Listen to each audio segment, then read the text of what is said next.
चलो चलो जल्दी चलो। ब्रह्म सत्संग का समय हो गया। जब भी ऐसा समय मिला करे तो हम सब जीवों को समझना चाहिए हमारे सबों पर हरि और गुरु की कृपा हो गई। बिना परमात्मा की कृपा के संत महात्मा नहीं मिलते और बगैर संतों की दया के इन जीवात्माओं का उद्धार नहीं होता। ये दोनों चीजें सत्य हैं और सौभाग्य से ये दोनों चीजें समय से आपको मिली, लेकिन आपने समझदारी से काम नहीं लिया। इनको आपने अंतर्मुखी होकर समझा नहीं, जाना नहीं, माना नहीं, पहचाना नहीं। ये जीव की सबसे बड़ी भूल है और इसी भूल के कारण ये जीव भटक जाता है। दर दरबार पाकर भी भटक जाता, मालिक को पाकर भी भटक जाता, क्योंकि ये भटक अटक बहुत पहले की। लेकिन जब सत्संग वचनों को सुनोगे तब तुम्हारी समझ में सब आ जाएगा कि वास्तव में हमें क्या करना चाहिए और क्या नहीं करना चाहिए। हमारे मानव जीवन का असली कर्म कर्तव्य क्या, तो बिना परमार्थी वचनों के सुने कोई नहीं जान सकता। कितना भी कोई ज्ञानी विज्ञानी हो जाए, लेकिन परमार्थी वचनों को नहीं समझ सकता। जब उनके करीब जाओगे, उनके वचनों को सुनोगे, तो धीरे धीरे अपनी करनी से मिलान करोगे, तब तुम्हारी समझ में आएगा मैं कितना चला हूं, कितना नहीं चला, वचनों को कितना पकड़ा हूं कि नहीं पकड़ा हूं, पकड़ करके उन वचनों का अपना आधार बनाया कि नहीं बनाया। ये तो बात बड़ी देर में समझ में आती। तभी तो महापुरुषों ने कहा करिए नित्य सत्संग, अपने आप को हमेशा नया समझो। ये मत समझो कि बहुत पुराना सत्संगी हो, ये पुराना कोई नहीं। जब पुराना समझोगे तो अहंकार जन्म ले लेगा। इसलिए अपने आप को हमेशा नया और कमजोर और मतलब असहाय समझो। जब निर्मल कमजोर असहाय समझोगे तब दया हो जाएगी। दया तो जब भी होती है जब तुमको याद करोगे। याद जब भी करोगे जब चारों तरफ से मुसीबतों से घिर जाओ। इसके पहले कोई याद नहीं करता, क्योंकि सब अपना अपना बल, अपनी अपनी बुद्धि लगाते रहते। और ये संत मत का रास्ता आपके बल बुद्धि से बहुत परे है। इसमें आपकी बुद्धि और बल काम नहीं करेगा। इसमें तो सदगुरु की दया और नाम का बल चाहिए। जब नाम का बल आधार मिल जाएगा तब चलने में बढ़ने में देर नहीं लगेगी। इसलिए वचनों को समझने का प्रयास करो कि वचन क्यों उच्चारण किए गए। अगर काल के वचनों से काम चल जाता, सबको लाभ मिल जाता, सबकी जीवात्मा जाग जाती, घर पहुंच जाती, तो फिर दयाल को आने की क्या जरूरत थी। और दयाल इन परमार्थी वचनों को क्यों सुनाते, क्यों फरमाते, क्यों आप पर जोर डालते। तो धीरे धीरे जब समझोगे तब समझ में आएगा। सुनोगे तो नहीं, समझोगे तब। सुनी हुई बात तो आप भूल जाते हो, क्योंकि याद नहीं रहती याद। लेकिन जिसको एक बार समझ लोगे फिर वो भूल नहीं सकते। तो वचनों को समझने की जरूरत है कि आखिरकार ये वचन हमारे लिए क्यों उच्चारण किया गया, हमारे पर इसका जोर क्यों डाला जा रहा, हमें वचनों की तरफ आकर्षित क्यों किया जा रहा, वचनों को करने के लिए आदेश और हुक्म क्यों दिया जा रहा। जब ये सब सुनोगे धीरे धीरे और फिर अपने अंदर उनको जगह दोगे तो ये सब समझ में आ जाएगा। जब तक वचनों को जगह नहीं दोगे तब तक आपकी समझ में नहीं आएगा, क्योंकि तुमने तमाम काल के वचनों को जगह दे रखी, उन्हीं वचनों को प्राथमिकता भी दे रखी, और उन्हीं वचनों को अपना आधार मान बैठे हो, ये जीव की सबसे बड़ी कमजोरी है। अब धीरे धीरे धीरे धीरे उन काल के वचनों को निकालना और दयाल के वचनों को स्थान देना, क्योंकि जब दयाल तो कभी आया नहीं था, वो तो इसी कलयुग में आए दया करने के लिए। तो जब कभी नहीं आए थे, उनका कोई इतिहास नहीं था, उनकी कोई जानकारी नहीं थी, उनसे क्या लाभ लिया जाता है, वो कौन सा लाभ देने आते हैं, ये तो कहीं लिखा पड़ी थी नहीं, तो जीव बेचारा समझ नहीं पाया। लेकिन जब आमने सामने रूबरू फेस टू फेस जब सुनोगे, तब आपकी समझ में जल्दी आएगी। कोई चीज सामने जब आधार बन के खड़ी हो जाती तो समझ में जल्दी आती। और अगर इधर उधर रहे, केवल वर्णन किया जाए, केवल कल्पना की जाए, वो तुम्हें लाभ नहीं देगा। लाभ तो आमने सामने रूबरू फेस टू फेस जब बात आपके सामने आएगी, तब तुमको लाभ देगी। तो इसलिए एक एक वचन को ऐसे संभाल के रखो जैसे लोग दुनियावी संपत्ति सामान को संभाल के रखते, क्योंकि ये संभाल आपके काम आएगी, ये संभाल आपको संभालेगी। और बाकी जो बच्चों की संभाल आपने की है, उससे आज तक तो आपकी कोई संभाल नहीं, न मन की संभाल होगी, न बुद्धि की संभाल हुई, न चित्त की संभाल, कोई तो संभाल आपकी नहीं हुई, क्योंकि वो वचन संभाल के नहीं थे। वो वचन केवल फरमाए गए थे फंसाने के लिए, आपको अटकाने और भरमाने के लिए, कि कितने समय तक आप यहाँ रहेंगे, उतने समय तक काल के काम आएंगे, काल की पूजा करोगे तो काल से कुछ न कुछ आपको मिलता रहेगा, लेकिन वो मिलना फंसाने के लिए है, निकालने के लिए नहीं। अगर आपको निकलना है, निकलने की बात समझ में आ जाए और फंसने की बात भी समझ में आ जाए कि हमको किसने फंसाया और किस किस में फंसाया और कौन निकालेगा, कौन किससे निकालेगा, निकाल कर ले जाएगा, ये दोनों स्थितियां जब तुम्हारी समझ में आएगी, तब तुम निकलने की बात समझ सकते हो। सुनने से नहीं निकलेगा कोई, ना पढ़ने पढ़ाने से निकलेगा, वो तो करने कराने से निकलेगा।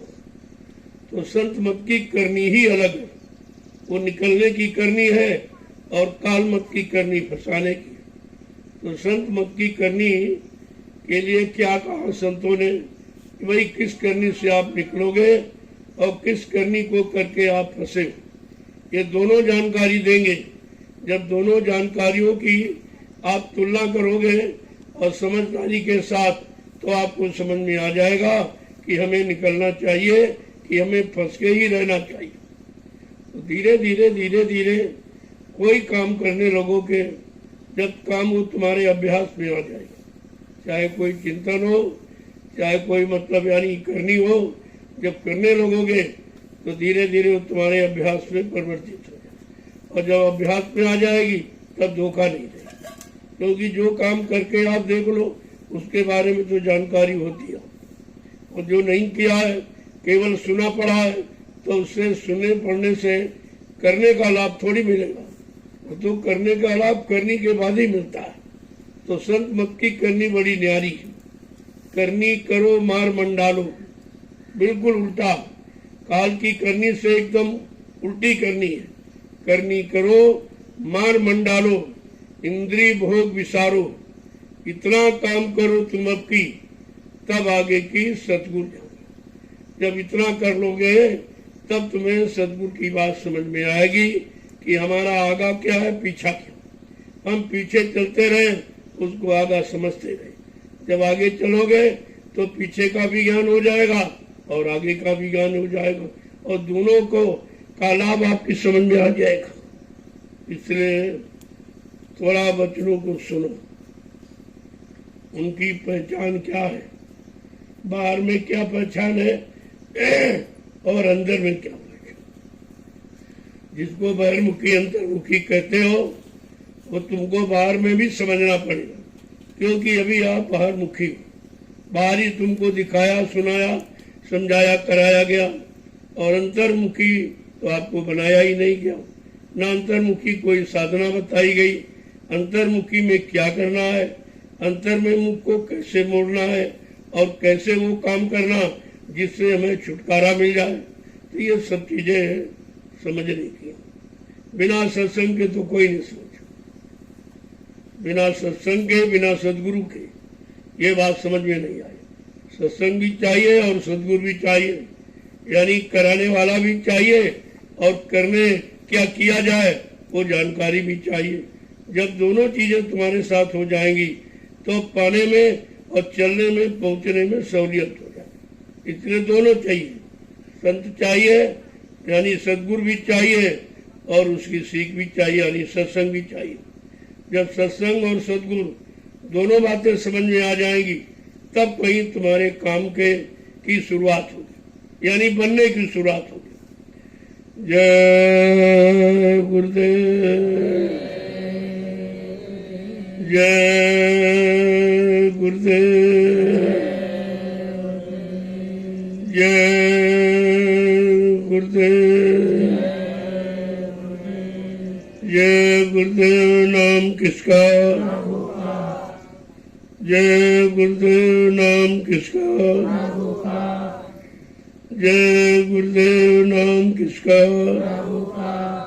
प्रभु का प्यारा नाम।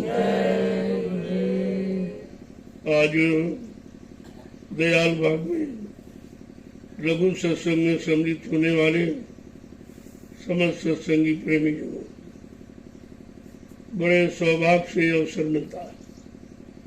ये श्रावण और भाद पक्ष ये साधना के बनाए, इनमें साधना की जाती है।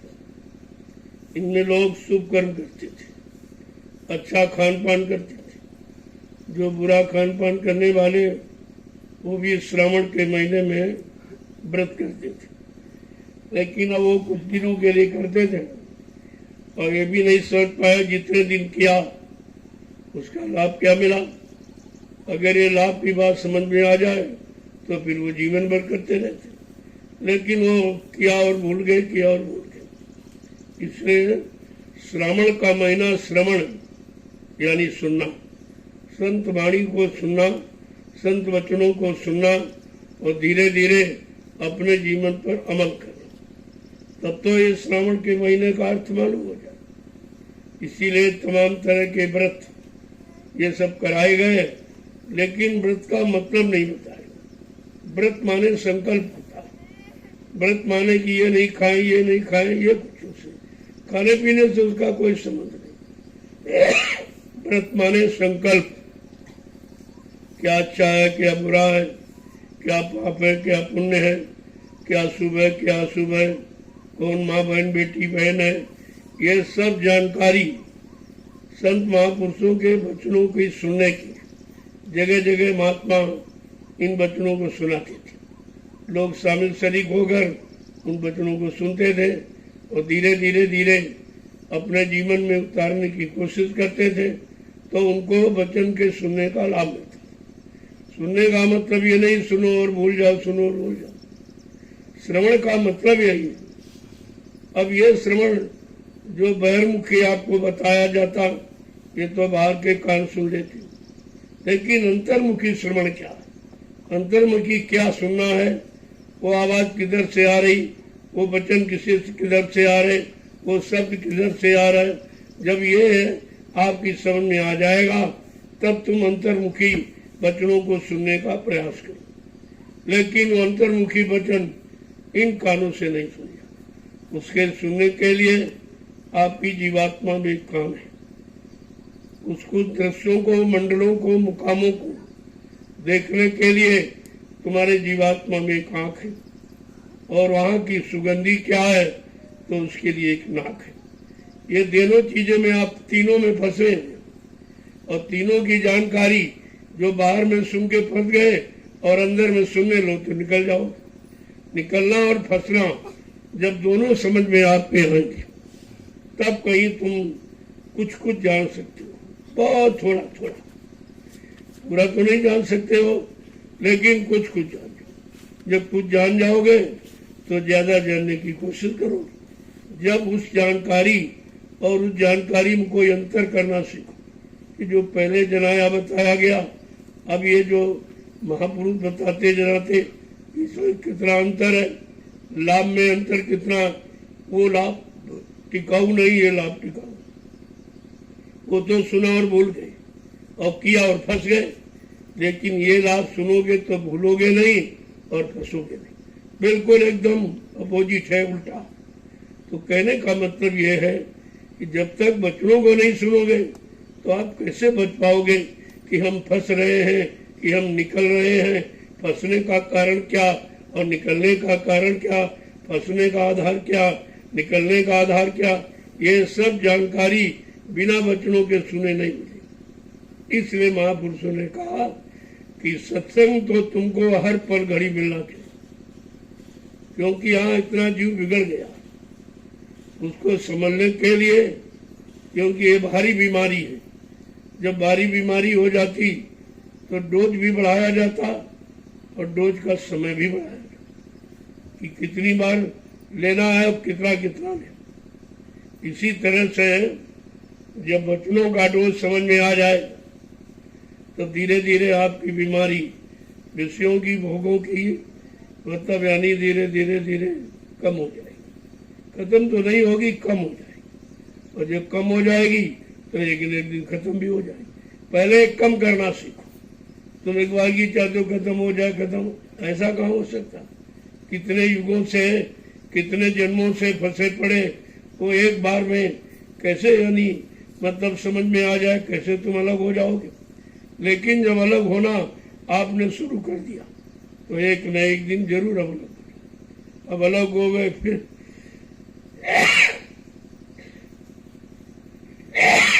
अलग हो गए, फिर मिल गए, फिर अलग हो गए, फिर ये मिलौनी कभी आप बंद नहीं करते। मिलावट कभी मूल तत्व की जानकारी नहीं दे सकती, चाहे जिस तरह की मिलावट। और ये तो बचनों की मिलावट। अगर काल के बचनों को दयाल के बचनों में मिला के रखो, पहली बात तो मिलेंगे नहीं, वो एक दूसरे के अपोजिट मिलेंगे। लेकिन जबरदस्ती तुम्हारा निहित स्वार्थ अगर जाग गया तो तुम मिलाने की कोशिश करते हो, लेकिन वो मिले, क्योंकि वो चीज आपको उधर पहुंचाने वाली और ये चीज इधर घसीटने वाली, और तुम बीच में फंस गए। काल घसीट रहा, दयाल ले जाने का प्रयास कर। जब तुम ये समझ पहुंच जाओगे कि ये तो घसीट रहा, हमको अपने घर जाना, तब तुम उसके चंगुल से निकल सकते हो और दयाल की पकड़ को समझ सकते हो। ऐसे समझना भी मुश्किल है, क्योंकि बहुत दिनों से फंसे पड़े हो। फंसने की बात तुम्हारे अभ्यास में है, लेकिन निकलने का तो अभ्यास किया नहीं कभी, तो उसका अभ्यास ही नहीं है। जब अभ्यास नहीं है तो आपकी रुचि नहीं है, जब रुचि नहीं है तो निकलोगे कैसे। ये सब स्थितियां, परिस्थितियां बनानी पड़ती। ये सत्संगों में आओगे तो धीरे धीरे धीरे धीरे आपको सबसे परिचय करा दिया जाए कि निकलने का, और जब फंसने की बात बताई जाएगी कि भाई तुम कहाँ कहाँ फंसे हो, अब तुम कैसे कैसे निकलोगे, और जब तक निकलोगे नहीं तब तक घर पहुंचोगे नहीं। अगर घर पहुंचने की बात समझ में आ जाए और ये समझ में आ जाए कि ये हमारा घर नहीं है, ये तो हमको काल माया ने फंसा लिया, हमारा घर तो कहीं और है, और जब घर की जानकारी हो जाएगी तब आपके अंदर बेचैनी होगी कि नहीं, हमको अपने घर पहुंचना चाहिए। हम तो बहुत दिनों से फंसे, चलो एक मौका मिल रहा है, एक जानकारी मिल रही है अपने घर जाने की, तो धीरे धीरे धीरे धीरे आप प्रयास करना शुरू करें। ये प्रयास और अभ्यास तुम्हारे काम होने वाला, और तुम जितना प्रयास इधर करते हो, अगर उससे 1% कहीं उधर करने लो तो धीरे धीरे निकल जाओगे आप। अभी तो अभ्यास फंसने फंसाने का करें, और लोग ज्यादा फंसने का अभ्यास करें कि अगर एक मकान हो गया कहते नहीं भाई 2 होने चाहिए, 2 हो गए कहते नहीं 3 होने चाहिए। तुमको कितनी जगह चाहिए सोने के लिए? 1 चारपाई, तो 3 मकानों में क्या करोगे? यही संचय की अज्ञानता तुम्हें निकलने नहीं देती। अरे जो जरूरत है उसके लिए तो मना नहीं किया जाता कि जरूरत पर आप प्रयोग करो, लेकिन अनावश्यक प्रयोग करो। और ये अनावश्यक शब्द जब तक जुड़ा रहेगा तब तक आप जरूरत की बात नहीं समझ। अनावश्यक को समझना है, समझ के इसको निकालना, अलग करना है, तब आपकी समझ में आएगा कि हमें जरूरत किसकी है और कितनी है। इस शरीर की जरूरत कब तक, जब तक शरीर है। ये जानकारी मिली कि शरीर रहेगा भी नहीं, तभी तो ये शब्द आया कि भाई ये हमेशा नहीं रहेगा, ये कुछ महीने दिन के लिए आपको मिला है। संतों ने उसको कहा भाई ये जीवात्मा ही तो श्वासों की पूंजी है, पूंजी की भी संख्या रखी गई और इधर समझो दिन और महीना उसकी भी संख्या रखी। अब दोनों को आपको समझना है और समझ कर ये समझना है कि हम अपनी किस पूंजी को संभाल के रखें। जैसे संसार में पूंजी संभाल के रखते हैं वो धनी मानी कह जाते, और जिन्होंने खर्च कर दी वो गरीब कह जाते। गरीब अमीर की इतनी ही परिभाषा, अगर खर्च करने की कला समझ में आ जाए तो गरीब कोई नहीं रहेगा। तो यहाँ आप आमदनी के साधन तो बनाए हो, लेकिन खर्च करने की कला किसी कमाना तो सबको मालूम, सब कमाते ही, लेकिन खर्च करना कोई कोई समझता था, और वो भी खर्च अनावश्यक, जरूरत पर। जब जरूरत पर खर्च करोगे तो कुछ न कुछ तो पूंजी आपकी बच जाए, चाहे वो श्वासों की पूंजी हो और चाहे ये भौतिक जगत की पूंजी।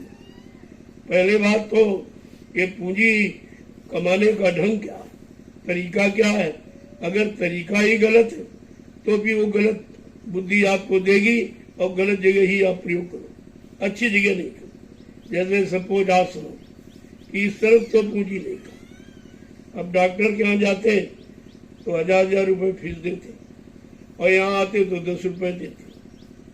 जहाँ से सब कुछ होना वहाँ 10 रुपये, और जहाँ कुछ नहीं होना लूटे जा रहे हो वहाँ हजारों रुपये लुटा रहे हो, क्योंकि तुमने अभी स्थान की कीमत नहीं समझी, तुमने शरण की कीमत नहीं समझी, तुमने महापुरुषों की कीमत नहीं समझी। यद्यप वो तुम्हारे धन के भूखे नहीं, उनको इसकी जरूरत ही नहीं, क्योंकि भौतिक जगत में धन की आवश्यकता है, आध्यात्मिक जगत में इसकी जरूरत नहीं है। जो जरूरत है उन्हीं को मालूम कि कहाँ पर तुम्हारा धन लगा करके जो भौतिक जगत में आपने अपराध किया और पाप किया और गुनाह किया, उनकी माफी कैसे हो। इस तरह तो आपको लगाएंगे, बाकी ये पूंजी काम आने, ये तुम्हारे काम आने वाली नहीं है। और महापुरुष की शरण में चले गए तो आपको कामयाबी हासिल करा देंगे।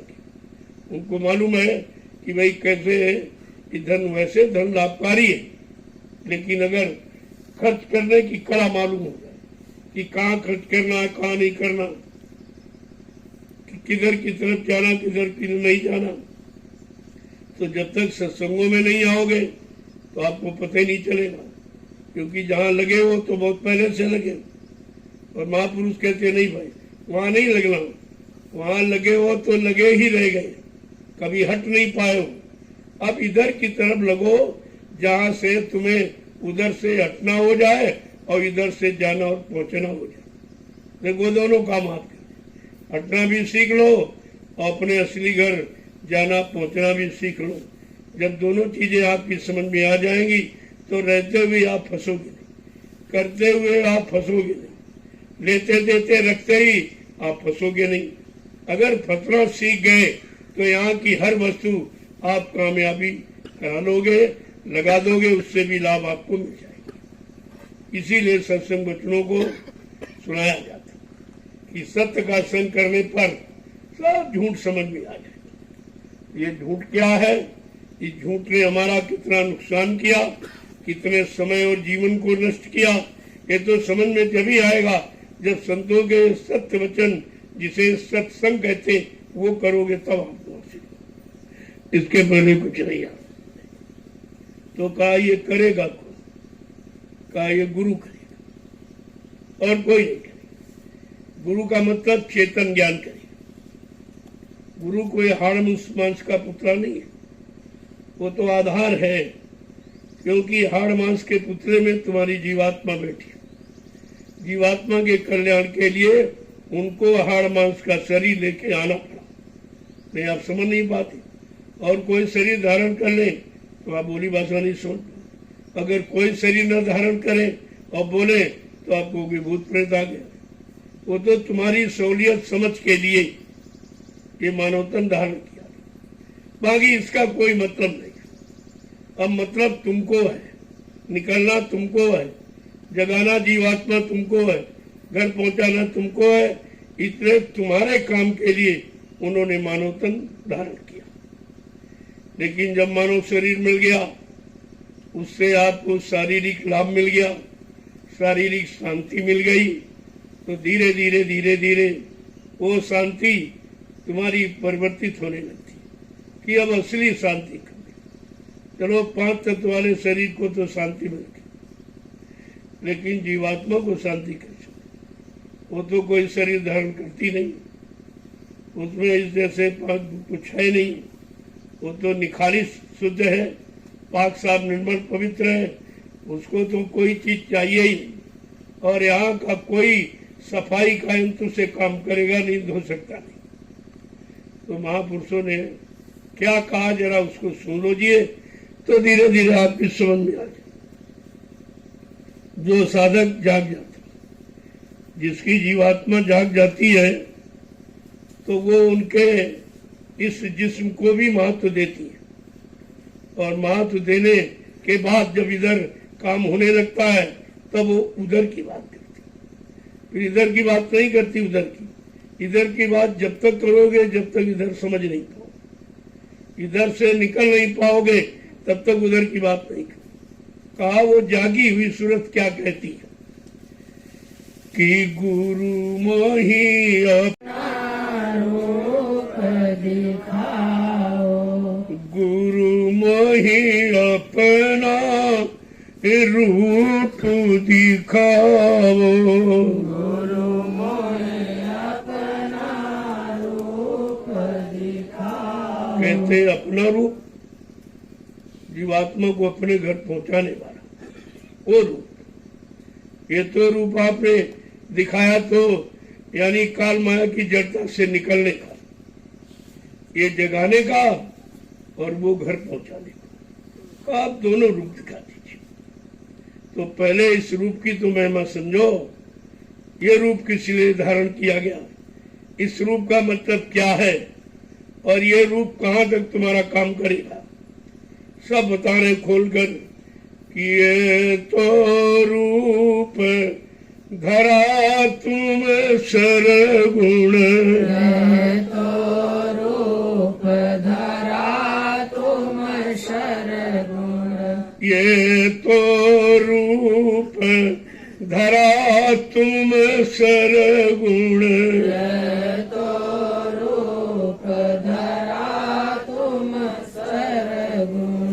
सोई अब दर्शाओ, सोई अब दर्शाओ, जीव उद्धार कराओ, जीव उद्धार कराओ, गुरु मोही अपना रूप दिखाओ, गुरु मोहे अपना रूप दिखाओ। अब जब सूरज जाग जाती है गुरु की दया से, तब वो आगे की बात करती है कि ये तो रूप आपने सगुण रूप धारण किया। आकार, शरीर सगुण रूप है, आकार है जिसमें हाथ है, पैर है, कान, नाक, मुंह, ये सब। लेकिन कहा कि ये तो आपने जीव का उद्धार करने के लिए, इधर से निकाल कर उधर खड़ा करने के लिए आपने ये सगुण रूप धारण किया।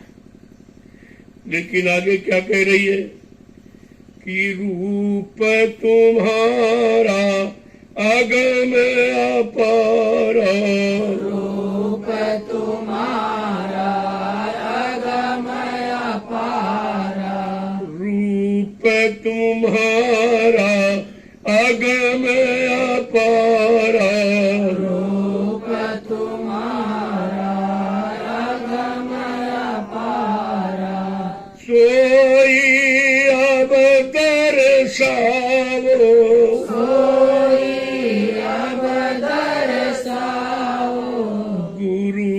मोही अपना रूप दिखाओ, गुरु मोहे अपना रूप दिखाओ। तुम्हारा श्री रूप अगम अपार, जिसकी कोई महिमा नहीं है, कोई गणना गिनती, कोई यहाँ मिसाल और उदाहरण नहीं है। वो अगम रूप है, अगम देश पहुंचाने वाला। वो तुम्हारा अलख रूप, अनाम रूप, जो हर मंडल मुकाम पर पहुंचाने वाला है। अब वो रूप दिखाओ कि सोई अब दर्शाओ, अब उस रूप का दर्श करा दो, यानी वो रूप दिखा दो और दिख करके मैं अपने घर को जाने के लिए तैयार हो जाऊं। कि जब तक आप रूप नहीं दिखाओगे तो जाने का आधार हम कैसे समझोगे। देखो एक एक बात अपनी दुख की कह रही है कि देखूं रूप मगन है बैठूं, देखूं रूप मगन होए बैठूं, देखूं रूप मगन है बैठूं, देखूं रूप मगन होए बैठूं। अभय दान दिलवाओ, अभय दान दिलवाओ, गुरु मोहि अपना रूप दिखाओ, गुरु मोहे अपना रूप दिखाओ। आज जिस दिन वो रूप मिल जाएगा, असली प्रसन्नता, असली खुशी होगी। क्योंकि ये रूप की तो खुशी है ही कि अगर ये न होता तो वो कैसे मिला था। दोनों की महिमा है, लेकिन वो अगर मिल जाए तो हमेशा की खुशी। घर पहुंचने के बाद फिर कोई लालसा, कोई इच्छा, कोई ख्वाहिश, कोई तमन्ना मुराद नहीं रहती।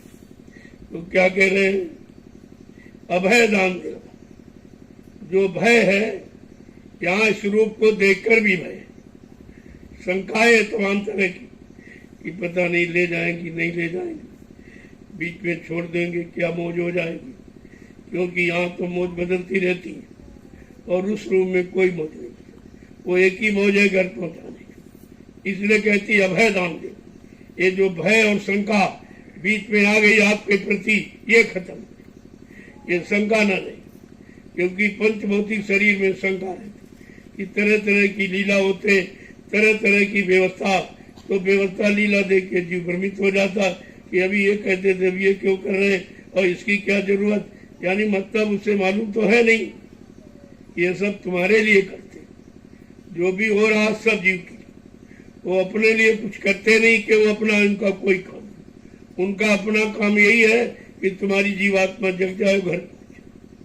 और वो कर्म जो आपने इकट्ठे किया अज्ञानता में, उनकी आपको यानी धीरे धीरे रिहाई हो जाए, छुट्टी हो जाए, माफी मिल जाए। तो ये माफी दिलाने के लिए कितना झंझट करना पड़ता। ये काम, ये काम, ये सेवा, वो सेवा, ये जमीन, वो जमीन, ये मतलब यानी ये तरह तरह की जो व्यवस्था ये की जा रही, ये व्यवस्था आपके किए गए संचित कर्मों की अदायगी की, इसलिए किया जाए। वैसे इसकी जरूरत नहीं है, सीधी जीवात्मा को जगा के घर पहुंचा दे, लेकिन ऐसे तो जाएगी भी नहीं। क्योंकि उसको कभी ऐसा रास्ता मिला नहीं, ऐसा कोई साथी यहाँ आया नहीं, तो उसको तो शंका हो रही कि पता नहीं कोई नहीं ले गया तो ये कैसे ले जाएंगे। जब यहाँ ले जाने का विधान ही नहीं, न ऋषि मुनि ले गए, न योगी योगेश्वर, न मतलब यानी ब्रह्मचारी, और ना ही कोई अवतारी शक्तियां कोई लेके नहीं गई। ये कहते हम लेके जाएंगे, तो अचानक कोई बात ऐसी आ जाती है तो शंका पड़ता कि पता नहीं कह रहे ले जाए कि नहीं ले जाए, या हम जाने के लायक है कि नहीं है। तमाम तरह की शंकाएं जन्म ले लेती। लेकिन जब इसीलिए कह रही इधर तो मालूम हो गया, लेकिन हमको अभय दान दिला। जो भय पैदा, जो शंका पैदा हो रही, वो खत्म कर। आगे क्या कह रहे कि ये भी रूप प्यारा मोको, ये भी रूप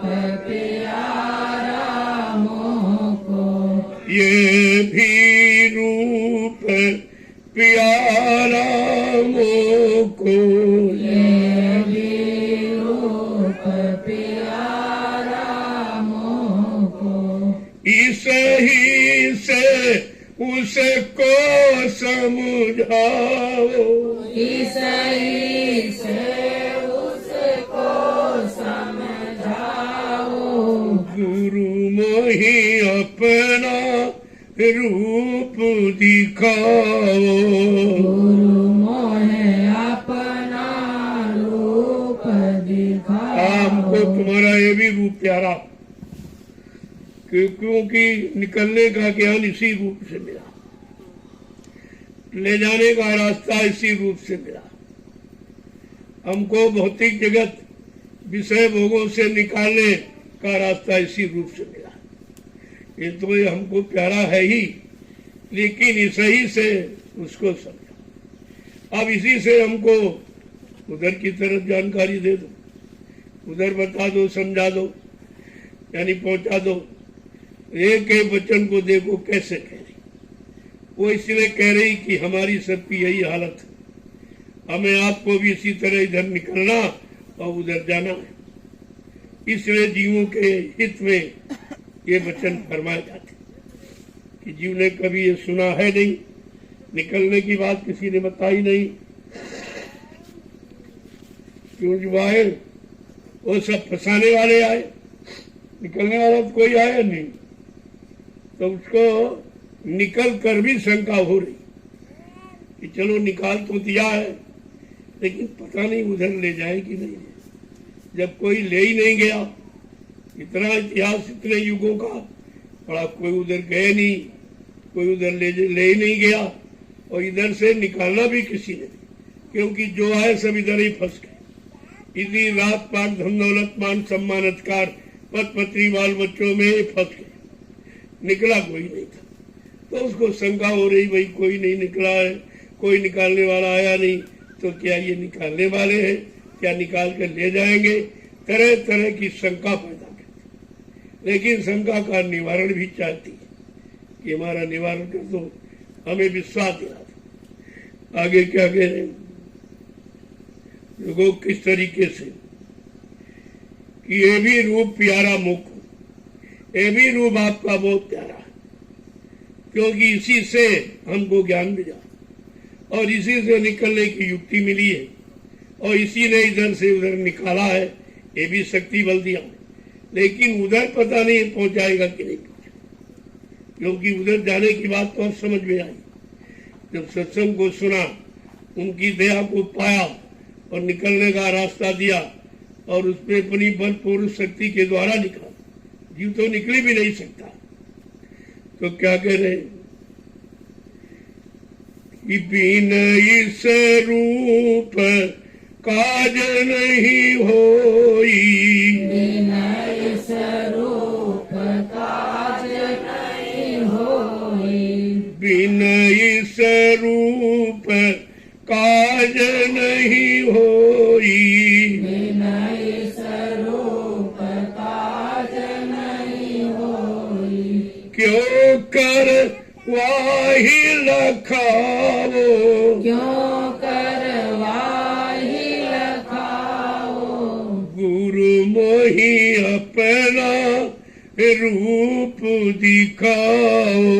गुरु मोहे अपना रूप दिखाओ। ये भी कह रही, मैं भी जानती हूँ बगैर इस रूप के काम नहीं होगा। अगर इस ये रूप नहीं मिलेगा तो उधर की तरफ ले कौन जाएगा, को शक्ति बल कौन देगा? निजी शक्ति बल देकर तो कोई निकालने वाला यहाँ आया। रास्ता दे दिया, भाई तुम जाना चाहो तो चले जाओ। अब रास्ता मिल गया, लेकिन रास्ते पर चलने की शक्ति नहीं मिली, तब भी राम मंजिल पूरी नहीं हो पाएगी। तो कहती है कि यदि रूप यानी मतलब बिन स्वरूप काज नहीं होई, क्यों कर माई लिखाओ, कि मैं जान गई बगैर इस रूप के काम नहीं होगा, लेकिन वो भी तो दिखाओ जिसके लिए ये रूप आपने धारण किया, और इस रूप से इतनी मेहनत और परिश्रम हमारे साथ कर रहे हो हमें घर पहुंचाने के लिए, तो कम से कम वो भी तो दिखाओ। आगे क्या कह रही है कि ताते महिमा बारिश की, ताते महिमा भारी इसकी, महिमा बारिश की, ताते महिमा भारी इसकी, पर वो भी तो लखाओ, पर वो भी तो लखाओ, गुरु मोहि अपना रूप दिखाओ। गुरु मोहे अपना रूप दिखाओ। फिर मैं ये भी समझ गई कि इस रूप की भारी महिमा है, लेकिन ये रूप तो आप बदलते रहते, लेकिन वो अनवरत एक समान रहता, वो कभी बदलता नहीं, क्योंकि इस रूप से कोई लीला नहीं। जिस रूप से लीला होती है वो रूप बदलता रहता, कभी ये किया, कभी वो किया, कभी उधर ले गए, कभी इधर ले गए, ऐसे ले आने और ले जाने में ही कितने कर्म झड़ जाते, कितने कर्म कट जाते। अब जीव को बेचारे को तो मालूम नहीं कि हमारे साथ कैसी दया की जाए, लेकिन क्या कह क्या रही थी बात में, वो तो रूप सदा तुम धारो, वो तो रूप सदा तुम धारो, वो तो रूप सदा तुम धारो, वो तो रूप सदा तुम धारो, या से जीव जगाओ, से जीव जगाओ, गुरु मोहि अपना रूप दिखाओ। गुरु मोहे अपना रूप दिखाओ। वो रूप तो तुम हमेशा एक समान धारण रखते हो और ये आप बदलते रहते हो, तो हमें ये सब देखकर शंका भी होती है, कहीं उसमें भी तो बदलाव नहीं कर देंगे, तो वह जब बदल लोगे तो भ्रम हो जाएगा। तो हम कैसे माने, हमारे में दृढ़ता मजबूती कैसे आवे? देखो सब तरह से प्रश्न करती। आगे क्या है कि वो ये भी भेद सुना मैं तुमसे, ये भी भेद सुना मैं तुमसे, ये भी भेद सुना मैं तुमसे, ये भी भेद सुना मैं तुमसे, सूरत साध मार्ग नित गावो, सूरत शब्द मार्ग नित गाओ, गुरु मोहि अपना रूप दिखाओ।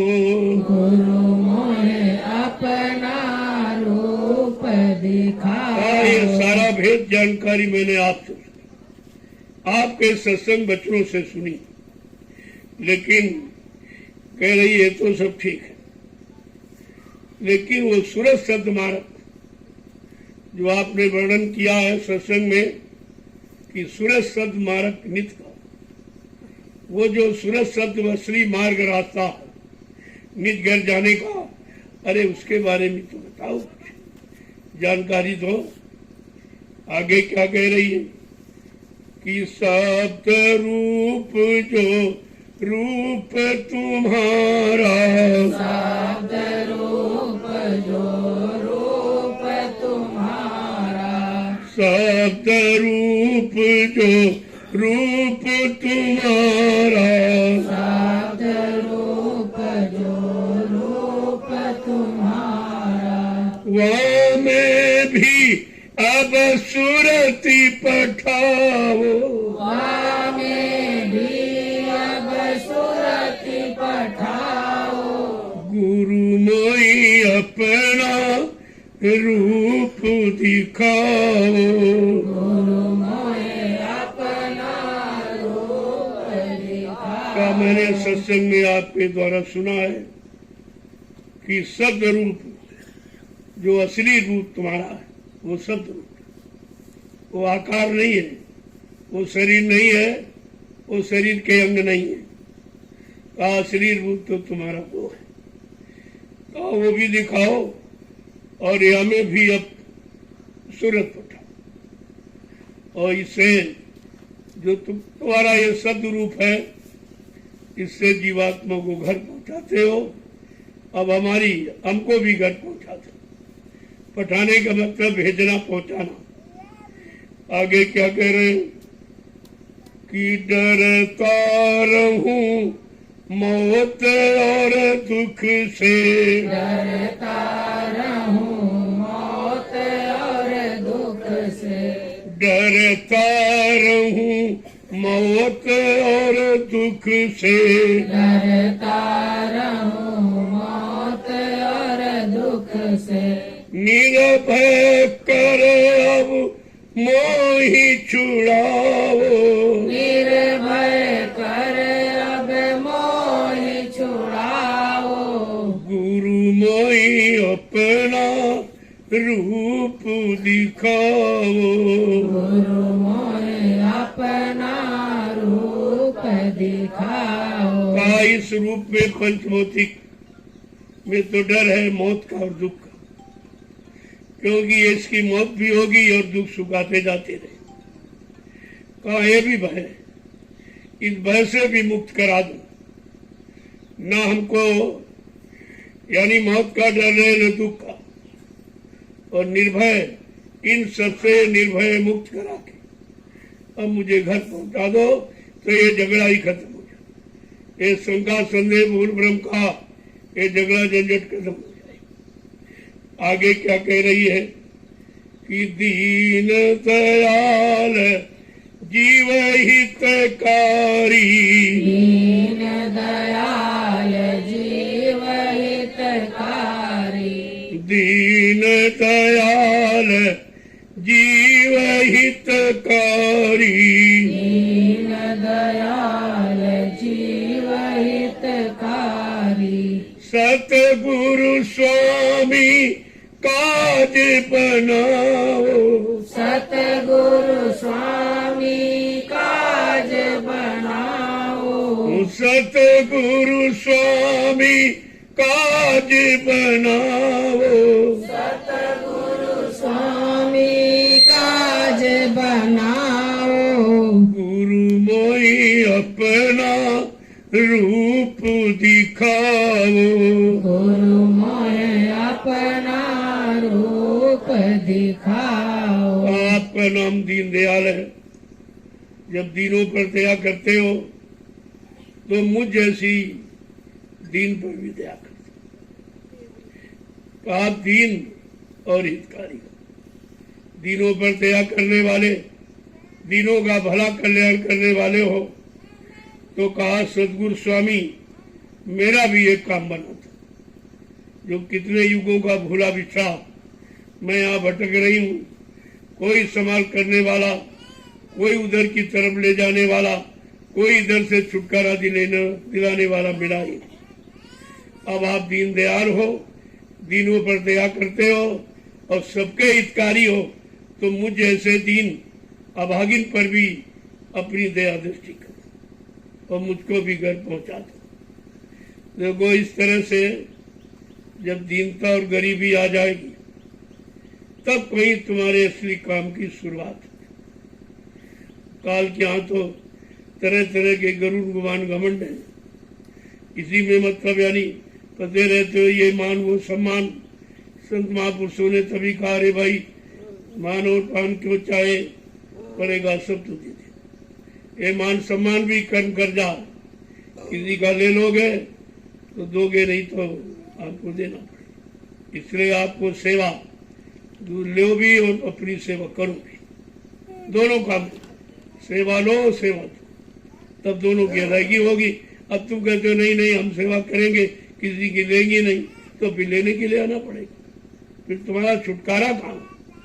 सेवा लो और सेवा दो, ये सब सेवा करो और सेवा कराओ, तब लेन देन बराबर हो जाएगा। जब पढ़ना बराबर हो जाएगा तब आपका काम हो जाएगा। इसलिए ऐसी कोई भावना इच्छा मतलब को कि हम सबकी सेवा करें, हम किसी की लेंगे नहीं, तो सबकी सेवा की तो सबकी सेवा देने के लिए फिर आना पड़ेगा। ये तो बंधन हो गया। इसलिए शुभ कर्म में भी बंधन है। ऐसा नहीं कि शुभ कर्म कोई निकाल लेगा तो, लेकिन पहले अशुभ कर्म छोड़ो, फिर धीरे धीरे शुभ कर्म भी छोड़ दो, तो दोनों से छुटकारा मिले। और आपको दोनों से छुटकारा पाना। शुभ अशुभ जब कोई धारणा नहीं, कोई विचार नहीं रहेगा, न शुभ करने का न अशुभ छोड़ने का। जब दोनों से मुक्त हो जाओगे तब आपको इधर से मुक्ति मिलेगी। मुक्ति माने छुटकारा, तब आपका होगा। ऐसे तो होने वाला है नहीं। देखो कैसे ये प्रार्थना करती है मालिक से, और हमारे आपके अंदर भी वही सूरत है। हमें आपको भी इसी तरह प्रार्थना करनी चाहिए। ये सीख है। अगर जागी हुई सूरत सीख न देती तो कोई सीख ही नहीं पाता, किसी को विश्वास नहीं हो पाता, और उधर की तरफ बिना तरफ तुम्हारे में पैदा ही नहीं हो पाती। तो बताना भी जरूरी है, ऐसा नहीं है। बताओ जब जब तुम जान जाओ। अभी सुना और सुनाने लगे, पढ़ा और पढ़ाने लगे, ये नहीं है। पहले सुनो और सुन के करो। जब कर लेना और हुक्म हो जाए कि नहीं भाई दूसरों का कर, तब तुम्हें ये करना। अपनी इच्छा से जहाँ करोगे वहाँ कर्म तैयार हो जाए, फिर उसका भोग तैयार हो जाएगा। आगे क्या कहते कि ये तो वो प्रश्न कर रही है, अब वो मालिक उत्तर क्या दे रहा है, दोनों सुनोगे तभी तो समझ में आएगा। कि देख प्यारे मैं समझाऊं, मैं समझाऊं, देख प्यारे मैं समझाऊं, देख प्यारे मैं समझाऊं, रूप हमारा सबसे न्यारा, रूप हमारा सबसे न्यारा, रूप हमारा सबसे न्यारा, रूप हमारा सबसे न्यारा। क्या कह रहे हैं? ये प्यारी सूरत मैं तुझे समझा के कह कि रूप हमारा सबसे न्यारा। वो रूप कोई धारण नहीं कर सकता, सद रूप। ये सद रूप की नकल कोई नहीं कर सकता। किसी भी लोक का, चाहे वो यानी मतलब सतलोक का हो, चाहे अलग का, चाहे अगम का, लेकिन अनामी रूप कोई धारण नहीं कर सकता। ये पहचान है। ये रूप नहीं कोई धारण कर सकता। और किसी मंडल मुकाम में बैठे तो सब हैं, लेकिन वो भी मेरा रूप धारण नहीं कर सकते। उनका रूप अलग है और ये रूप सबसे न्यारा है, यानी अनोखा। आगे क्या कह रहे? वो तो रूप लखे नहीं कोई, वो तो रूप लखे नहीं कोई, वो तो रूप लखे नहीं कोई, वो तो रूप लखे नहीं कोई, जब लगते हूँ न मैं सहारा, जब लग देऊ न मैं सहारा। कहा वो मेरा असली रूप कोई लख नहीं सकता जब तक मैं सहारा नहीं। वो अपने आप नहीं लग सकता, अपने आप नहीं जा सकता, अपने आप नहीं समझ सकता जब तक मैं सहारा नहीं। ये भी खोल दिया, ये बगैर सहारे के आप उस रूप को नहीं पा सकते, ताकि कोई बीच में गड़बड़ी न पैदा करे, कोई नकली आके न खड़ा हो जाए। जैसे बहुत लोग नकली खड़े हो गए, कहते हम ये हैं, हम वो है, हमारा ये जन्म, हमारा वो जन्म, हमारा उसी तारीख का जन्म कि जिसके लिए महापुरुष ने परिवर्तन की बात कही है। ये सब झूठा मान सम्मान पाने के लिए। लेकिन तुम छिपोगे कैसे? तुम छिप नहीं सकते हो। असली रूप से तुम्हारी बराबरी नहीं हो सकती। आगे क्या कह रहे हैं? जब तक मैं सहारा नहीं दूंगा उस रूप को न कोई समझ सकता, न उस रूप को कोई पा सकता, न उस रूप को पकड़कर यानी उस रूप में कोई विश्वासी कर सकता और पकड़ कर अपने घर जा सकता। आगे क्या कह रहे हैं? कि करनी करो मार मन डालो, मार मन डालो, करनी करो मार मन डालो, करनी करो मार मन डालो, इंद्री रोक द्वारा, इंद्री रोक द्वारा, देख प्यारे मैं समझाऊं, देख प्यारे मैं समझाऊं, रूप हमारा सबसे न्यारा, रूप तुम्हारा सबसे न्यारा। अब ये भी बताएंगे कौन सी करनी करो तो रूप को पकड़ पाओगे, समझ पाओगे और घर जा पाओगे। ये तो शरीर की करनी तो आप जान गए, ये शरीर इंद्रियों वाली करनी करके आप फंस गए। अब उस करनी को करो जिससे निकलो। इंद्री रोक द्वारा, इंद्री घाटों पर गंदा क्षणिक रस लेकर ये मन फंस गया। अब उन इंद्रियों के द्वारों को रोकना। अब गंदा क्षणिक आपको नहीं लेना है, तो अमृत रस, सद रस पीना। तो आगे क्या कह रहे हैं कि सूरत चढ़ाए, सूरत चढ़ाए गगन पर धारो, सूरत चढ़ाए गगन पर धारो, सूरती चढ़ाए गगन पर धारो, सूरत चढ़ाए गगन पर धारो, सुन शिखर के पारा, सुन शिखर के पारा, देख प्यारे मैं समझाऊं, देख प्यारे मैं समझाऊं, रूप हमारा सबसे न्यारा, रूप हमारा सबसे न्यारा। वो करनी करो जिससे जीवात्मा सत्य को पकड़े और अपनी घर की तरफ चले। अब मन ने विषय भोगों को पकड़ा तो फंस गया। अब सूरज को सत्य पकड़ाओ तो घर चली जाए। मन को भी घसीट के ले जाएगी। जब मन उसके घेरे में पहुंचेगा, उसकी सीमा क्षेत्र में, तो उसको भी घसीट के ले जाएगी। आगे क्या कह रहे हैं कि सत्पुरुष का रूप दिखाऊं, सत्पुरुष का रूप दिखाऊं, सत्पुरुष का रूप दिखाऊं, सत्पुरुष का रूप दिखाऊं, अलख अगम दर्शारा, अलख अगम दरबारा, देख प्यारे मैं समझाऊं, देख प्यारे मैं समझाऊं, रूप हमारा सबसे न्यारा, रूप हमारा सबसे न्यारा। आज जब सूरज सत्य को पकड़ लेगी और ऊपर की तरफ चलेगी तो सत्पुरुष का दर्शन होगा, तब सत्पुरुष का दर्शन मिलेगा।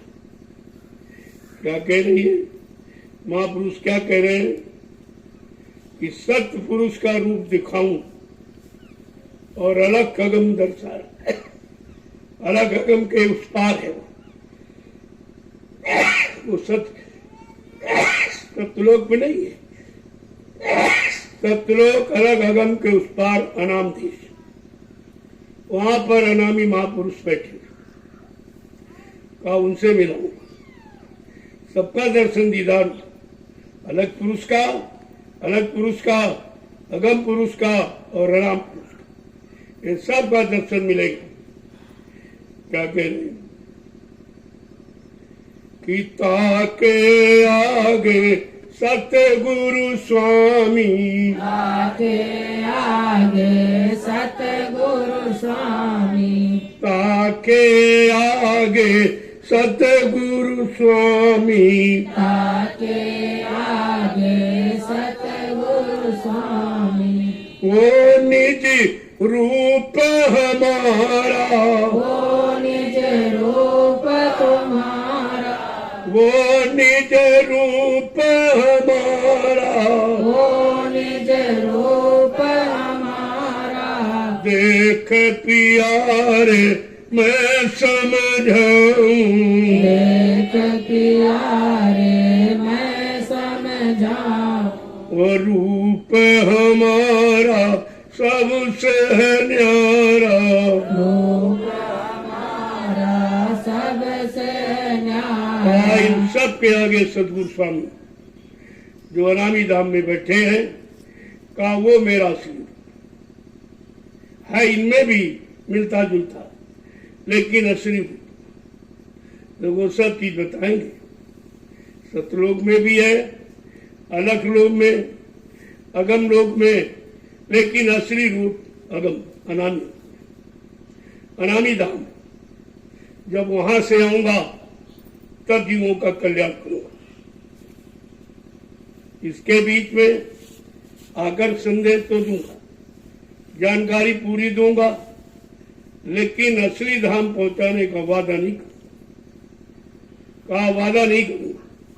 वादा करूंगा जब अनामी धाम से आऊं तो अनामी घर, अनामी लोग पहुंचाने का जीवात्माओं के लिए वादा, और घूम घूम कर संदेश सबको सुनाऊंगा, सबको बताऊंगा।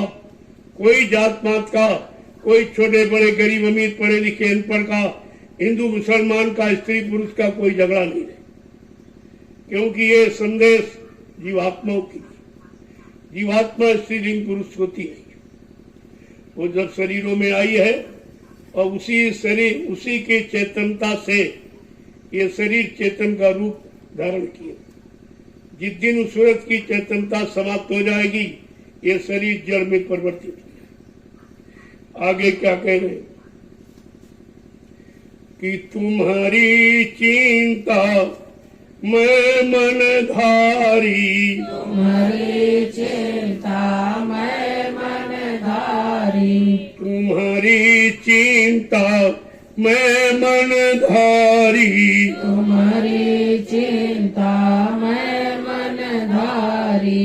तुम अंचित रहे धरो प्यारा, तुम अंचित रहे धरो प्यारा, तुम अंचित रहे धरो प्यारा।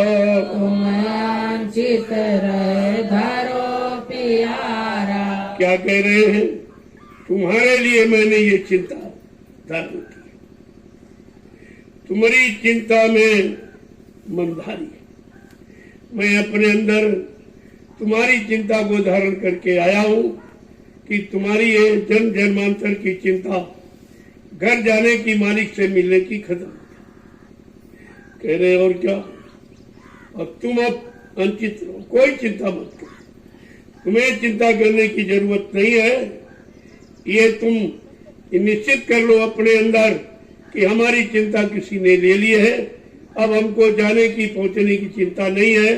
अब केवल उनको पकड़ने की, उनके साथ रहने की चिंता है। आगे क्या कहें कि समय छोड़, संशय छोड़, करो दृढ़ प्रीति, संशय छोड़ करो दृढ़ प्रीति, संशय छोड़ करो दृढ़ प्रीति, संशय छोड़ करो दृढ़ प्रीति। और परतीत समारा, और परतीत समारा, देख प्यारे मैं समझाऊं, एक प्यारी मैं समझाऊं। रूप हमारा सबसे है न्यारा, रूप हमारा सबसे आत्म सारी चिंता छोड़ दो। कोई शंका, कोई चिंता करने की जरूरत नहीं है। और मजबूती से प्रीत करो, उनसे अपना प्रेम बढ़ाओ, अपना संबंध जोड़ो। अब सारी चिंता छोड़ दो कि पहुंचूंगी नहीं पहुंचूंगी, ले जाए कि नहीं ले जाए।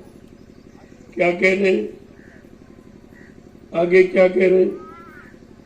ये करनी मैं आप कराऊं, ये करनी मैं आप कराऊं, ये करनी मैं आप कराऊं, ये करनी मैं आप कराऊं, और पहुंचाऊं धुर तरवारा, और पहुंचाऊं दूर दरबारा, और पहुंचाऊं धुर तरवारा।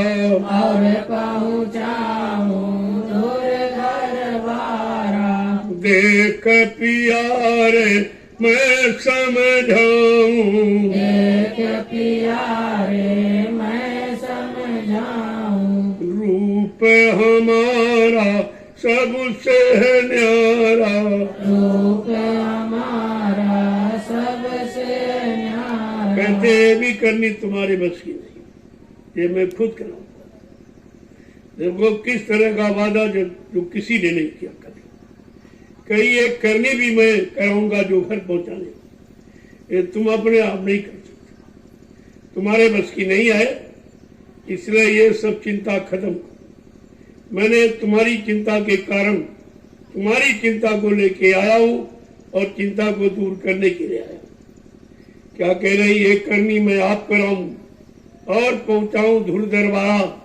ये करनी मैं कराऊंगा और सीधे पहुंचा दूंगा, इसमें कोई शंका संदेह भूल भ्रम मत करना। आगे क्या कह रहे कि सतगुरु स्वामी कहत समझाई, सतगुरु स्वामी कहत समझाई, सतगुरु स्वामी कहत समझाई, सतगुरु स्वामी कहत समझाई, जब जब जैसी मौज विचारा, जब जब जैसी मौज विचारा, जब जब जैसी मौज विचारा, जब जब जैसी मौज विचारा, देख प्यारे मैं समझाऊं, देख प्यारे मैं समझाऊं,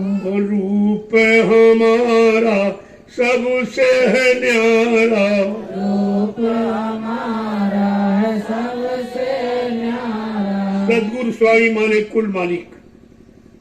कहते खुद समझा के कह रहे हैं ये चिंता तुम्हें करने की जरूरत नहीं है, मैं पहुंचाऊंगा, मैं ले जाऊंगा, ये काम हमारा, ताकि जीवों में कोई शंका न रहे। और ये काम किसी ने मंत्रिमंडल पर किया नहीं, इसीलिए बताना पड़ता कि शंका हो सकती, क्योंकि तुम्हारे पास जानकारी उनकी है जो किसी को ले नहीं है, कभी ऐसी दया की नहीं, और ये करनी उनसे कराई नहीं घर जाने वाली। इसीलिए उनको कहने समझाने की जरूरत पड़ेगी कि अगर ये भेद नहीं खोला जाएगा तो ये सब सशंकित रह जाए। तभी तो बेचारे सब शंका में रह के भाग गए, कोई नहीं रुक पाया, को किसी ने इस संदेश को समझाई नहीं, इस दया को किसी ने सुना ही नहीं, माना ही। अगर ये वचन सब सुने समझे होते तो भागने की तो जरूरत थी नहीं, दरबार छोड़ने की कोई आवश्यकता नहीं थी। तो तुमने जब बच्चों को बुला दिया तो एक बार धोखा हो ही गया, ऐसे भूलते रहोगे तो हर बार धोखा ही होता है। इसलिए पक्का विश्वास कराने के लिए ये पक्की करनी आपके सामने कह रही कि ये करनी भी तुम्हारी बस की नहीं, मैं कराऊंगा और मैं ही तुमको तुम्हारे घर पहुंचाऊंगा, लेकिन कम से कम तुम अपनी जगह तो बने रहो। यहाँ तो लोगों ने जगह भी छोड़ दी, तब आ गए कोई इधर कोई और, भगदड़ भी मची। अभी इनका भागना बंद नहीं, इधर उधर इधर उधर इधर, और इधर उधर में सारा समय चला जाएगा, फिर आपको मानव जीवन मिलेगा नहीं। इसलिए भूल भटक को खत्म करो, इन बच्चों को सुनो, इनको समझो, इनके अनुसार करनी करो, तो भूल भरम और सच संदेश सब चला जाएगा, कुछ भी नहीं।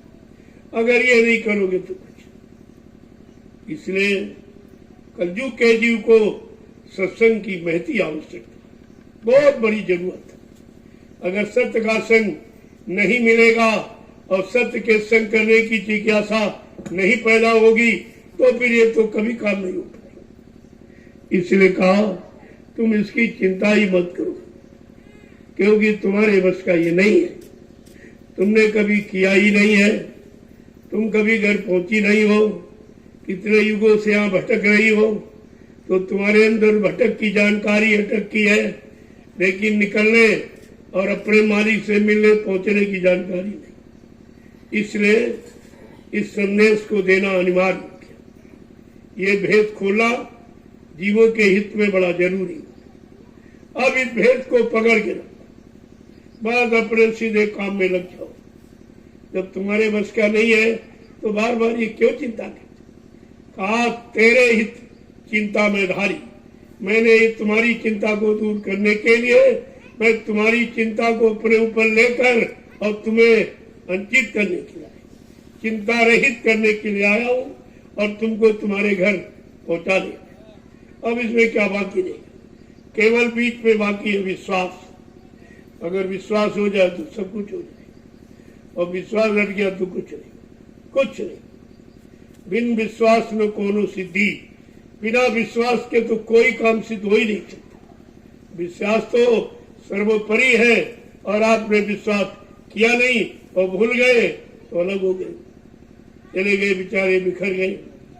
फिर जहां से आए थे वहीं चले गए, जहां से गुरु ने सुना के संदेश सेवा करा के सुमरन ध्यान भजन में लगा के निकाल के ले आए थे, और इसने बेचारे ने अपने गुरु में शंका की तो फिर वही चले, फिर भटक गए फिर सब। अब तो इनका आना बड़ा मुश्किल है।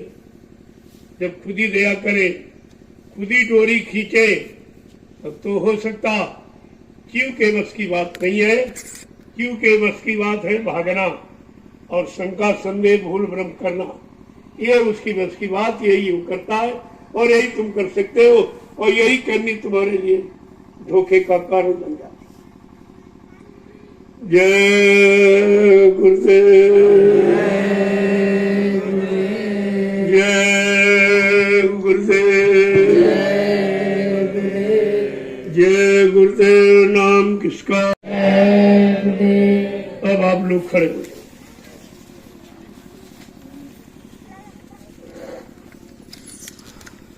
सुनने से ज्यादा पकड़ने की जरूरत है, और पकड़ करके विश्वास करके खड़े होने की, और खड़े होकर चलने की जरूरत। ये नहीं खड़े रहे एक जगह, खड़े रहने से मंजिल थोड़ी तय हो जाएगी, तो आपको चलना पड़ेगा, और वो भी एक एक कदम पर विश्वास करके। जब चलोगे तो ये अनोखी मंजिल है जो तय हो जाए। किसी ने इस मंजिल का जाने का पहुंचाने का वादा, मंजिल की जानकारी तो सभी संतों ने दी, लोगों की जानकारी सभी संतों ने दी, सत्यलोक से लेकर अलख अगम अनाम तक की जानकारी दी, लेकिन अनामी धाम से कोई महापुरुष इधर नहीं आया जो जीवात्माओं को अपने घर पहुंचा था। ले गए सत्यलोक तक, और सत्यलोक तक आवागमन है, उन्हीं को फिर काम करने के लिए भेज दिया गया। जाओ, वो आते जाते रहते हैं वहां से काम के लिए, लेकिन पूर्ण विश्राम नहीं मिला। यानी पूर्ण शांति जब मिलेगी जब अपने घर जाओगे, बिना घर जाए किसी को शांति नहीं। यहाँ आप आए हो तो आपको मालूम है कि भाई 18 तारीख हम रहेंगे, इसके बाद तुरंत आपके अंदर घर की चिंता हो, चलो चलो चलो घर, चलो घर, चलो घर, चलो, क्योंकि इन दिनों में आपने असली घर की जानकारी ले ही नहीं। सुनते रहे, बोलते रहे, सुनते रहे, बोलते रहे, और जहां के लिए सुनाया गया फिर वही जाने लगे। अरे वहां तो तुम पहले ही फंसे थे, अब क्या जाने से वहां निकल जाओगे और बच जाओगे। और ज्यादा फंसोगे कि 8-10 दिन बाहर रहा, अब यहाँ ज्यादा काम करूंगा, अब ये घाटा पूरा करूंगा, ये यानी पूरी करूंगा। तो यानी मतलब सीखने की जगह वो फंसने की बात लेके घर गई और ज्यादा फंस गए। तो कहने का मतलब जब तक खेत के सत्संग नहीं सुनोगे तो सत्संग भी असर नहीं करेगा। ऐसे असर नहीं करेगा। जब वचन ठहरेंगे तो तुमको ठहराएंगे, तुमको रोकेंगे भगने से, तुम्हें विश्राम देंगे। लेकिन जब तक वचनों को जगह नहीं दोगे तब तक कुछ होने वाला। जय गुरुदेव, जय गुरुदेव, जय गुरुदेव, जय गुरुदेव, जय गुरुदेव। नाम किसका? प्रभु का, प्रभु का प्यारा नाम। जय गुरुदेव, जोर से बोलो, जय गुरुदेव, सब मिल बोलो, जय गुरुदेव, बोलना होगा, जय गुरुदेव, अभी से बोलो। जय गुरुदेव, दुख दर्द हरेंगे, जय गुरुदेव, सब कष्ट मिटेंगे, सुख शांति भी देंगे। जय गुरुदेव, सबके दाता, जय गुरुदेव, सबके मालिक, जय गुरुदेव, प्रेम से बोले। जय गुरुदेव, ये नाम नहीं इंसान का, नाम है प्रभु का, ये काम नहीं इंसान का। नाम है प्रभु का।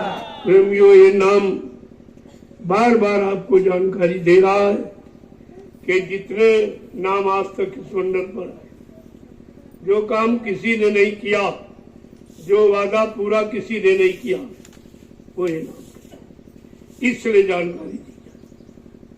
जितने मंडल मुकाम से नाम आए यहाँ, उनके कार्य करने की सीमा निश्चित थी, वो सीमित थी, ये असीमित है। यही बात तो आपको समझनी है।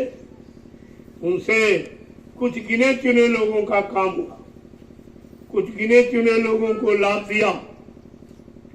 सतयुग के हरि नाम ने प्रहलाद ध्रुव को उनका काम किया, उनको लाभ दिया। और त्रेता के राम नाम में केवल विभीषण को यानी लाभ दिया, और सुग्रीव को राजपाट धन दौलत का लाभ दिया।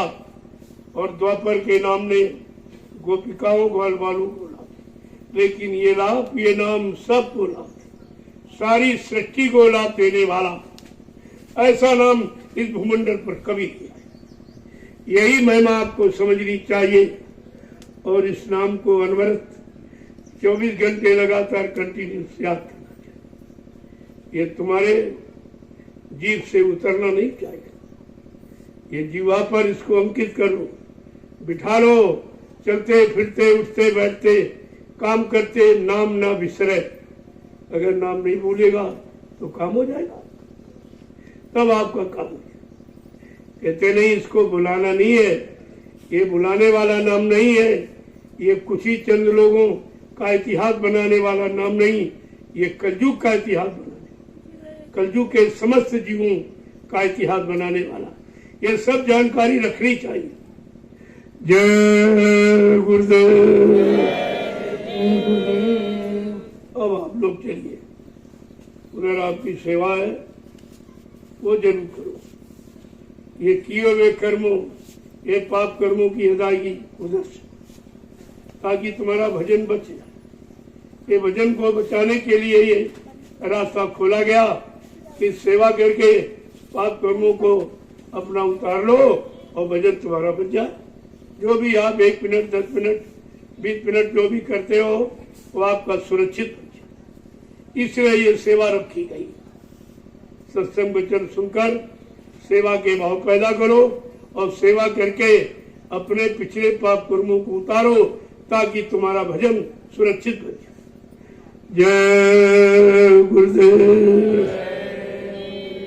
अब ये संदेश जब जाएगा आज का, एकदम चकाचौंध लोग, सबकी आंखें खुल जाएंगी, कान खुल जाएंगे कि असली काम क्या है और हम सबको क्या करना चाहिए।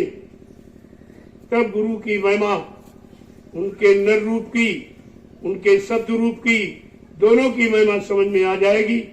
तब कहीं गुरु से प्रेम होता है, ऐसे नहीं होता। जय गुरुदेव।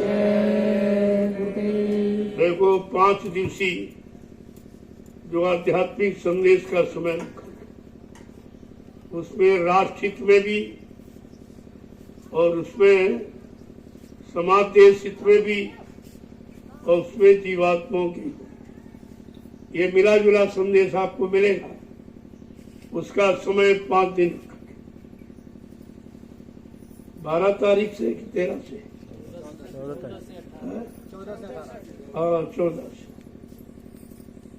14 से 18, 14 लगाकर 5 दिन का उसको सुनिए और तब तक सेवा कर लीजिए, मौका मिल गया। जब ज्यादा लोग आ जाएंगे तो सेवा भी आपको नहीं मिलेगी, क्योंकि वो आएंगे, उनको बहुत जरूरी होगी। उस समय आपको नहीं, उनको करनी, ताकि सबको लाभ मिले। जब प्रेमी आ जाए, भीड़ हो जाए, जो लोग यहाँ परमानेंट रह रहे या कर रहे हैं, उनको सेवा नहीं कीजिए, उनको सेवा करने का मौका दीजिए, ताकि सबका काम हो सके। और उस समय तुम भीड़ कर लेते, तुमको उस समय दर्शन में भी भीड़ नहीं बढ़ानी चाहिए। तुम तो रोजी कर रहे हो, रोजी प्रसाद ले रहे हो, उन बेचारों को प्रसाद भी नहीं मिल पाता न दर्शन। ये उनके वास्ते 5 दिवसीय ये कार्यक्रम रखा है। जय गुरुदेव। अब आप धीरे धीरे चलिए, ये मौका मिल गया, इसका लाभ उठा लो। जो कोई सेवा बाकी हो जानकारी दे दो। और मिट्टी सेवा वो 5 दिन वो बता दिया गया कहाँ से मिट्टी उठेगी और कहाँ पड़ेगी उसी समय, नहीं तुम अभी से वहां शुरुआत करके काम ही खत्म कर दो। इसलिए जो इस समय आप जहाँ सेवा करते हो उसको पूरा कर लो और 5 दिन मिट्टी। जय गुरुदेव, जय गुरुदेव।